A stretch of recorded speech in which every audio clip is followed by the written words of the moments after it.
తెలంగాణ పోలీసుల డాటా చోరీకి పాల్పడ్డ హ్యాకర్ను సైబర్ సెక్యూరిటీ బ్యూరో పోలీసులు అరెస్టు చేశారు. పోలీసుల వెబ్సైట్ యాప్లను హ్యాక్ చేసిన నిందితుడిని యూపీకి చెందిన సైబర్ నేరగాడు జతిన్ కుమార్ గా గుర్తించారు. జతిన్ కుమార్ నోయిడాలో చదువుకుంటున్నట్లు విచారణలో గుర్తించారు. Hack I application TS copy యాప్లో డేటా చోరీ చేశాడు. ఎస్ఎంఎస్లతో హ్యాక్ ఐ అప్లికేషన్ డేటా చోరీ అయినట్లు నిర్ధారించారు. ఢిల్లీకి వెళ్లి మరీ నిందితుడిని పట్టుకున్నారు. డబ్బుల కోసం డేటాను పబ్లిక్ ప్లాట్ఫామ్లో పోస్ట్ చేసి అమ్మకానికి పెట్టినట్లు గుర్తించారు. నిందితుడిపై ఢిల్లీలో పలు కేసులు ఉన్నట్లు తేలింది. గతేడాది నిందితుల ఆధార్ కార్డులకు సంబంధించిన డేటా, ఇతర ఏజెన్సీలకు సంబంధించిన సమాచారం లీక్ చేశారు. నిందితుడు జతిన్ కుమార్ ని అరెస్టు చేసి రిమాండ్కు తరలించారు.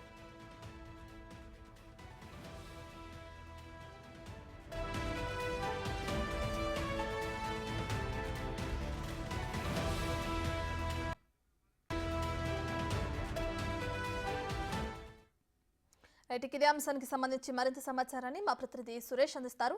రైట్ సురేష్, తెలంగాణ పోలీసులకు సంబంధించిన డాటా చోరీకి పాల్పడ్డ హ్యాకర్ను పోలీసులు అరెస్ట్ చేసినట్లు తెలుస్తుంది. దీనికి సంబంధించిన డీటెయిల్స్ ఏంటి సురేష్? తెలంగాణ పోలీస్ డిపార్ట్మెంట్కి చెందినటువంటి హ్యాక్ ఐ యాప్తో పాటు టీఎస్ కాప్కి సంబంధించిన డేటాకి సంబంధించి కూడా హ్యాకింగ్ చేసి ఆ డేటాను సోషల్ మీడియాలో అమ్మకానికి పెట్టిన ఒక సైబర్ నేరస్తుని గుర్తించడం జరిగింది.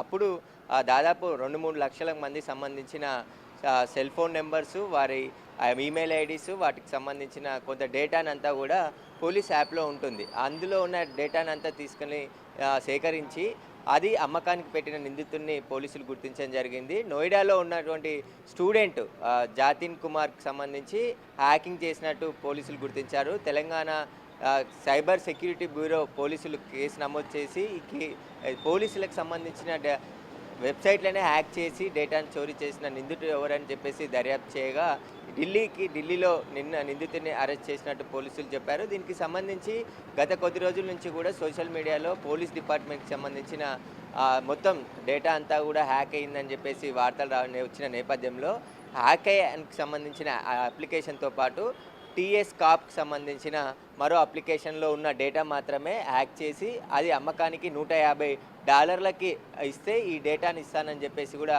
నిందితుడు సోషల్ మీడియాలో పెట్టారు. కానీ ఇప్పుడున్న తెలంగాణ పోలీసుల టెక్నాలజీ దగ్గర ఆ నిందితుడిని ఐపీ అడ్రస్ ఆధారంగా అరెస్ట్ చేయడం జరిగింది. ఇతను గతంలో కూడా కొన్ని డేటాలు చోరీ చేసి జైలుకి వెళ్ళి కేసులలో అరెస్ట్ అయ్యి జైలుకి వెళ్ళి వచ్చినట్టు పోలీసులు గుర్తించారు. ఢిల్లీ కోర్టులో ఆయనను హాజరుపరిచి ట్రైనెంట్ ఆర్డర్ పైన హైదరాబాద్ తీసుకువచ్చి పూర్తి దర్యాప్తు కూడా చేయనున్నారు. ఇంకా ఈ హ్యాకింగ్లో ఈ 2 అప్లికేషన్లే హ్యాక్ అయ్యా లేకుంటే ఇతర వేరే విభాగాలకు చెందిన వివరాలు ఏమైనా హ్యాక్ చేశాడనే దానిపైన కూడా ప్రస్తుతం దర్యాప్తు కొనసాగుతుంది. అయితే సైబర్ సెక్యూరిటీ బ్యూరో పోలీసులు చాలా సీరియస్గా ఈ కేసును తీసుకోవడం జరిగింది.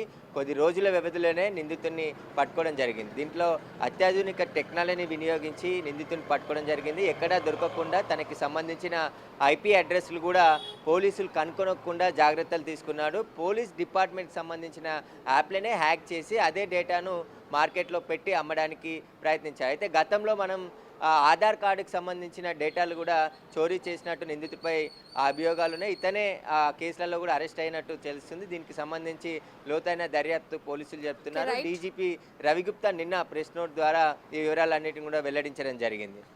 థాంక్యూ సురేష్.